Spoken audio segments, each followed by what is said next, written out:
So today we want to look at the first part of our vision statement. We want to see every person overwhelmed with the greatness of God. We don't want us to just know about the greatness of God. We want us to be blown away with the hand in front of our mouth, fall on our knees, bigness of God.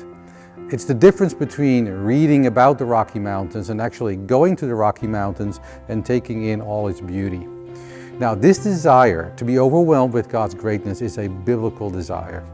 The Apostle Paul, after 11 chapters of doctrine in the book of Romans, breaks out in praise, in a doxology, when he says, "Oh, the depth of the riches, of the wisdom, and the knowledge of God."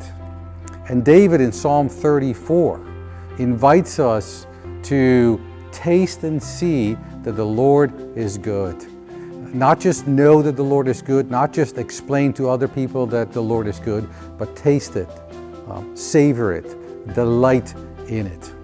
One of our problems is that we suffer from a very small view of God. We tend to think about God as an extra large human being who has superpowers, kind of like a combination between Billy Graham and Superman. But God is literally out of this world. Isaiah says that the nations are like a drop in the bucket, and that God's ways and God's thoughts are higher than ours.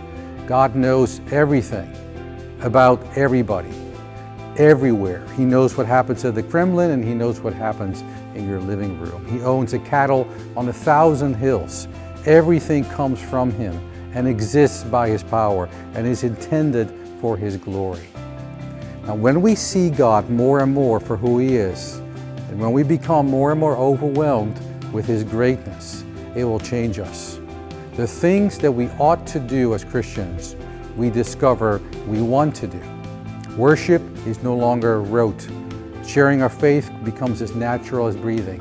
Serving others with joy is no longer a chore. God's greatness is the foundation of the house. God's greatness is the spring from which the river of our actions flow.